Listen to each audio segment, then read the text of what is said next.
Αυτή είναι η Μυρσίνη, η δεύτερη καλή μου γάτα, που της αρέσουν πάρα πολύ τα χαδάκια και της αρέσουν πάρα πολύ οι τουμπίτσες και επίσης αρέσει να με δαγκώνει πάρα πολλές φορές και να κάνει τα κόλπα της.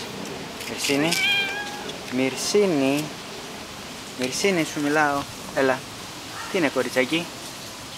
Μυρσίνη, έλα. Μυρσίνη, τι κάνεις?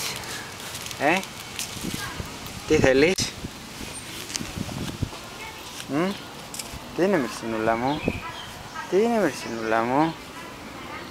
Όχι στην παντόφλα, όχι στην παντόφλα. Μυρσίνη, Μυρσινούλα. Τι ωραίο κορίτσι που είναι με το κοριτσάκι μας. Μυρσινούλα, τι θέλεις? Μη δαγκώνεις βρε, μη δαγκώνεις.